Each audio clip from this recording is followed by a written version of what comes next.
السلام علیکم ویورز، کیا حال ہیں آپ کے؟ آج میں آپ کے ساتھ شیئر کروں گی کہ حضرت خدیجہ رضی اللہ عنہا کی شادی کس طرح حضور پاک صلی اللہ علیہ وآلہ وسلم سے ہوئی۔ حضرت خدیجہ رضی اللہ عنہا شادی سے پہلے ہی طاہرہ کے لقب سے مشہور ہو چکی تھیں۔ آپ کی سہیلی حضرت نفیسہ بنت منیبہ فرماتی ہیں، حضرت خدیجہ دور اندیش، سلیقہ شعار، پریشانیوں اور مصیبتوں کے مقابلے میں بہت بلند اور حوصلہ اور ہمت رکھنے والی اور معزز خاتون تھیں۔ ساتھ ہی ساتھ اللہ تعالیٰ نے آپ خدیجہ کو عزت اور شرف اور خیر اور بھلائی سے بھی خوب نوازا تھا۔ آپ قریش میں اعلیٰ نسب رکھنے والی بہت ہی بلند رتبہ اور بہت زیادہ مالدار خاتون تھی۔ حضرت خدیجہ رضی اللہ عنہا کی شادی پہلے ہو چکی تھی۔ پہلی شادی آپ کی ابو حالہ بن زرارہ تمیمی سے ہوئی۔ ان کے فوت ہو جانے کے بعد عتیق بن عابد مخزومی سے آپ کی شادی ہوئی۔ جب یہ بھی وفات پا گئے تو کئی رؤسائے قریش نے حضرت خدیجہ کے ساتھ شادی کے لیے پیغامات بھیجے، لیکن آپ نے انکار فرما دیا اور کسی کا بھی پیغام قبول نہ کیا۔ چنانچہ اب اکیلے ہی اپنی اولاد کے ساتھ زندگی کے شب و روز گزار رہی تھی۔ حضرت نفیسہ فرماتی ہیں کہ قوم کے تمام افراد آپ خدیجہ سے نکاح کی خواہش رکھتے تھے کہ کاش وہ اس کی قدرت رکھتے۔ وہ حضرت خدیجہ کو شادی کی درخواست کر چکے تھے اور اس مقصد کے لیے حضرت خدیجہ کو مال اور زر بھی پیش کیے گئے تھے۔ حضرت خدیجہ بہت ہی مالدار خاتون تھی۔ دیگر قریشیوں کی طرح حضرت خدیجہ بھی تجارت کیا کرتی تھیں۔ عام لوگوں کی نسبت آپ کا سامان تجارت بہت زیادہ ہوتا تھا۔ روایت میں ہے کہ صرف آپ یعنی حضرت خدیجہ کے مال تجارت سے لدے اونٹ عام قریشیوں کے اونٹوں کے برابر ہوتے تھے، اور بہت سے آپ کے مزدور بھی آپ رکھتی تھیں، اور مال بھی آپ بہت زیادہ خرچ کیا کرتی تھی۔ چنانچہ ہر تاجر کی طرح حضرت خدیجہ کو بھی ایسے ذی شعور، سمجھدار، ہوشیار، باصلاحیت اور سلیقہ مند افراد کی ضرورت رہتی کہ جو امانت دار اور دیانتدار بھی ہوں۔ نبی کریم صلی اللہ علیہ وآلہ وسلم کی امانت و دیانت اور ان کی شہرت کے بارے میں آپ نے جب سنا کہ وہ ان کا حسن اخلاق، راستہ بازی، ایمانداری اور دیانتداری کا شہرہ ہر خاص و عام کی زبان پر تھا، حضور صلی اللہ علیہ وآلہ وسلم اپنے غیر معمولی اخلاقی اور معاشرتی اوصاف کی بنا پر اس دور جاہلیت میں بھی جہالت سے بہت دور تھے، تو حضرت خدیجہ نے تک آپ کی جب شہرت پہنچی، اس وجہ سے آپ نے حضور اقدس صلی اللہ علیہ وآلہ وسلم کو اپنا سامان تجارت دے کر شام کی طرف روانہ کیا، اور آپ کو اس سے دگنا فائدہ ہوا۔ جب حضرت خدیجہ کو آپ کے سامان تجارت میں دگنا فائدہ ہوا، اور اس کے علاوہ میسرہ جو حضرت خدیجہ کا غلام تھا، اس نے آ کے آپ کو ساری قصہ سنایا کہ کس طرح فرشتے اور بادل جو تھے وہ آپ پر سایہ کیے ہوئے رہتے تھے، اور کس ایمانداری اور دیانتداری سے آپ نے سارا سامان تجارت جو تھا اس کو فروخت کر ڈالا، اور اونٹ کا قصہ بیان کیا۔ آپ کی جو صفات تھی میسرہ نے جو دیکھی سنی، وہ ساری آگے حضرت خدیجہ کے روبرو اس نے بیان کر دی۔ حضرت خدیجہ نے بھی حضور صلی اللہ علیہ وآلہ وسلم پر فرشتوں کا سایہ دیکھ لیا تھا کہ کس طرح فرشتے اور بادل آپ پر سایہ کیے ہوئے تھے اور آپ کو اپنی پناہ میں لیے ہوئے تھے۔ حضرت خدیجہ آپ سے اور آپ کے اوصاف سے بہت زیادہ متاثر تھیں، لہٰذا آپ کی سہیلی نے حضور صلی اللہ علیہ وآلہ وسلم تک آپ کا نکاح کا پیغام پہنچایا، اور حضور صلی اللہ علیہ وآلہ وسلم کے اوصاف سے تو آپ پہلے ہی واقف تھیں۔ نیز یہ بھی روایت ہے کہ خواتین قریش کی ایک عید ہوا کرتی تھی جس میں وہ بیت اللہ شریف میں جمع ہوتی۔ ایک دن اسی سلسلے میں وہ یہاں جمع تھی کہ ملک شام کا ایک یہودی یا عیسائی شخص آیا اور انہیں پکار کر کہا کہ اے گروہ قریش کی عورتوں، عنقریب تم میں ایک نبی ظاہر ہوگا جسے احمد کہا جائے گا۔ تم میں سے جو عورت بھی اس کی زوجہ بننے کا شرف حاصل کر سکتی ہو وہ ایسا ضرور کرے۔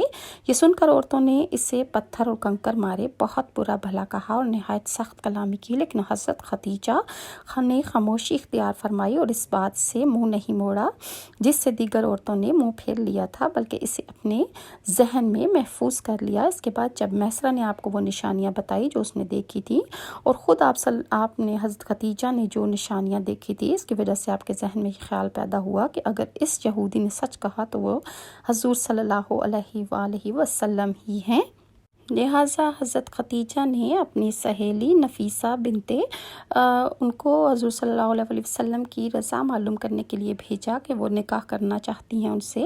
وہ فرماتی ہیں کہ میں نے حضور اقدس صلی اللہ علیہ وآلہ وسلم کے پاس حاضر ہو کر عرض کیا، اے رسول اللہ، آپ کی شادی سے کس بات نے آپ کو روک رکھا ہے؟ آپ نے فرمایا، میرے پاس کوئی مال نہیں ہے جس کے ذریعے میں شادی کر سکوں۔ میں نے کہا، اگر مال کی طرف سے بھی آپ کو بے پرواہ کر دیا جائے اور پھر حسین و جمیل مالدار اور معزز عورت سے نکاح کی دعوت دی جائے تو پھر آپ کیا کریں گے؟ تو حضور صلی اللہ علیہ وآلہ وسلم نے فرمایا کہ اس کا فیصلہ حضرت ابو طالب کریں گے۔ آپ سے انہوں نے حضور صلی اللہ علیہ وآلہ وسلم نے آپ کی دوست سے بہت استفسار کیا اور پوچھا کہ وہ کون ہے، تو انہوں نے کہا کہ حضرت خدیجہ بنت خویلد۔ اس پر صلی اللہ علیہ وآلہ وسلم نے فرمایا، میرے لیے یہ ممکن نہیں ہے کیونکہ اس کی ذمہ داری میں یہ نہیں اٹھا سکتا۔ فرمایا کہ اگر یہ بات ہے تو پھر تیار ہوں۔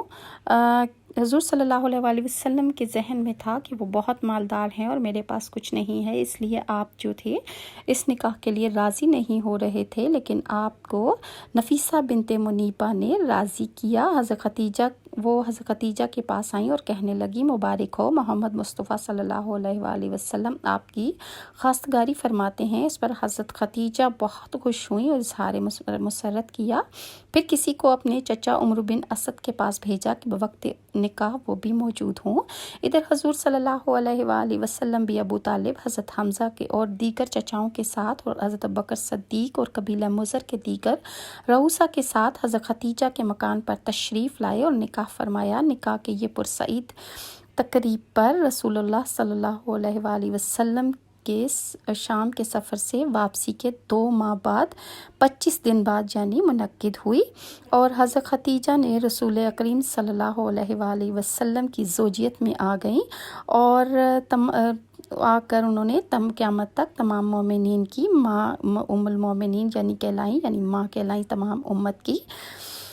آپ دونوں کے نکاح کے موقع پر حضرت ابو طالب نے ایک بہت بڑا خطبہ پڑھا جس کا مضمون یہ تھا کہ سب تعریفیں اللہ کے لیے ہیں جس نے ہمیں ابراہیم کے فرزند حضرت اسماعیل کی نسل سے بنایا، ہمیں ماد و مضر کی لڑی سے پیدا کیا اور اپنے گھر کی کعبہ کی محافظ اور حرم شریف کا متولی بنایا، ہمارے لیے ایسا گھر بنایا جس کا حج کیا جاتا ہے، ایسا حرم بنایا جس میں آنے والا امان میں رہتا ہے اور ہمیں لوگوں پر حاکم بنایا۔ یقیناً میرا یہ بھتیجا محمد بن عبداللہ ایسا جوان ہے کہ کوئی مرد اس کے ہم پلہ نہیں ہے، یہ سب پر بھاری ہے، مال میں اگرچہ کم ہے لیکن مال ڈھلتی چھاؤں ہے جو ایک دوسرے کے پاس منتقل ہوتا رہتا ہے، جبکہ میرا بھتیجا ان اعلیٰ نسب لوگوں میں سے ہے جن کی قرابت داری تم جانتے ہو۔ اس نے حضرت خدیجہ بن خویلد کا نکاح پیغام دیا اور میرے مال میں سے اتنا مال نقد اور ادھار بطور مہر دیا ہے اس نے، اور اللہ کی قسم اس کے بعد میرے اس بھتیجے کے لیے بہت بڑی خبر اور بہت بڑی بزرگی والا معاملہ ہے۔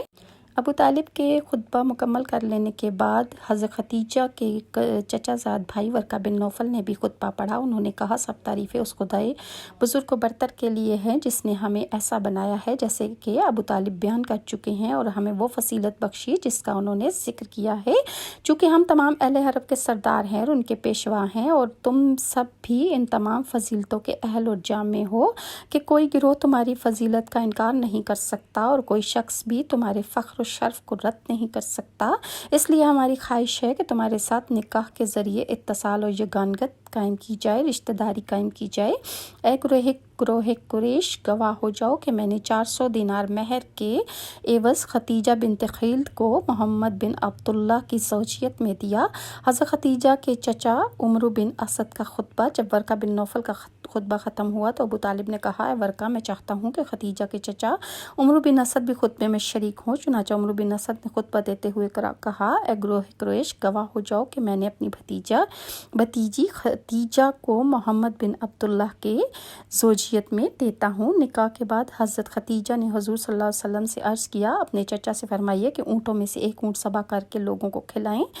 اس کے بعد حضور صلی اللہ لہٰذا سب لوگوں کو بارات کا کھانا کھلایا گیا اور پھر حضرت خدیجہ کی رخصتی حضور صلی اللہ علیہ وآلہ وسلم کے ساتھ مکمل ہو گئی۔